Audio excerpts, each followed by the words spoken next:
Bonjour, mesdames et messieurs, bienvenue dans ce flash d'information. Amadogon Coulibaly était hier face aux journalistes. Au cours de cette conférence de presse, le Premier ministre est revenu sur l'ensemble des sujets d'actualité. Ce sont entre autres la réforme de la CEI et la récente élection du président de l'Assemblée nationale avant d'appeler la classe politique à l'apaisement du climat sociopolitique. On y reviendra plus en détail dans le 13h. 148 millions, c'est le chiffre du jour. 148 550 000 francs CFA exactement. C'est le montant total des chèques qui viennent d'être remis par Maria Tokone à près de 200 victimes et ayant droit de victimes des conflits ivoiriens. C'était hier jeudi dans les locaux du PNCS, le Programme national de cohésion sociale. Wodjontole Soro, Ouattara Amadou Walter. La ministre de la Solidarité, de la Cohésion sociale et de la lutte contre la pauvreté, Maria Tokone, remet 197 chèques aux victimes des crises survenues en Côte d'Ivoire entre 1990 et 2011.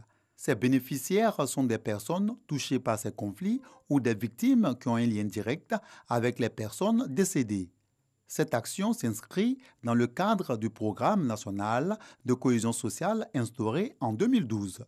Un engagement de la politique sociale du président de la République Alassane Ouattara qui s'est matérialisé par le démarrage de la phase pilote en août 2015. Il y a la prise en charge psychologique et médicale des personnes qui sont blessées.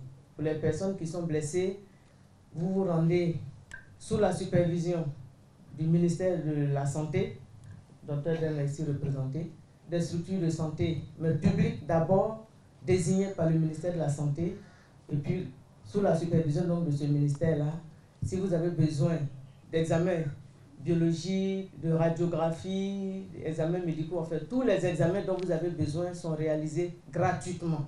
Sur les 3248 personnes, près de 3000 ont déjà reçu leur chèque. Ça, c'est pour la crise post-électorale. 3 catégories de victimes indemnisées sont prises en compte dans la phase de réparation de ce 21 mars 2019. Les ayants droit des militaires décédés, les ayants droit des civils décédés et les civils blessés.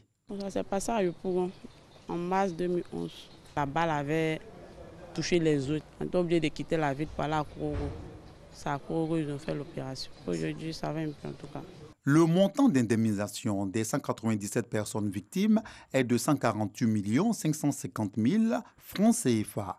Il comprend 140 millions répartis entre les décédés militaires et civils, respectivement 74 militaires et 66 civils, dont 58 à Abidjan et 8 à l'intérieur du pays, notamment à Yakassé à Tobrou, à Boasso, Soubré, Sakassou, Tumodi, Bouna, Bondoukou.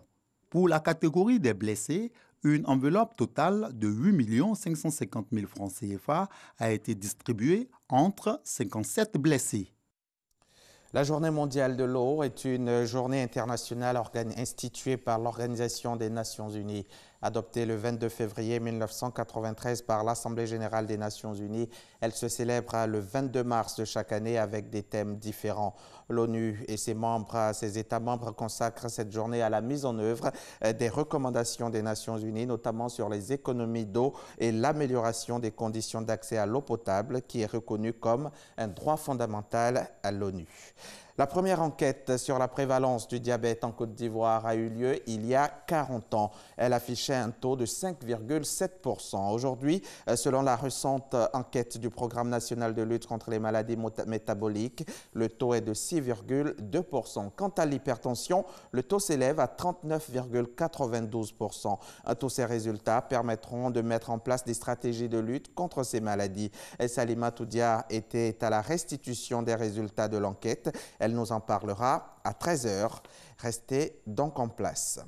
Le Conseil de sécurité de l'ONU se rend au Mali et au Burkina Faso jusqu'à dimanche. Une visite, la 4e depuis 2014 à Bamako et la 2e à Ouagadougou. Une visite donc à l'initiative de la France, de l'Allemagne et de la Côte d'Ivoire. Au menu des discussions, la mise en œuvre de l'accord de paix et la lutte antiterroriste dans un contexte d'expansion de la menace, notamment au Burkina Faso. Ces discussions seront au centre d'une réunion ministérielle à New York autour du ministre des Affaires étrangères, Jean-Yves Le Drian, le 29 mars prochain. Une semaine après le passage du cyclone Idai et les intempéries qui ont suivi, les secouristes sont toujours à pied d'œuvre au Mozambique, au Zimbabwe et au Malawi. Mais plus les jours passent, plus les bilans s'alourdissent. Le cyclone Idai est l'une des pires catastrophes qu'ait connue l'Afrique australe. Le pays le plus durement frappé, c'est le Mozambique, avec désormais 242 décès enregistrés. Theresa May avait demandé un report du Brexit au 30 juin. C'est non. Les dirigeants européens ont décidé ce jeudi au soir d'accorder au Royaume-Uni 2 options. À 8 jours de la date du Brexit initialement prévue, le Conseil européen a accepté de le reporter au 22 mai ou au 12 avril, selon la ratification ou non de l'accord de retrait la semaine prochaine au Parlement britannique. Faites ce flash. On se retrouve tout à l'heure à 13h pour le point complet de l'actualité.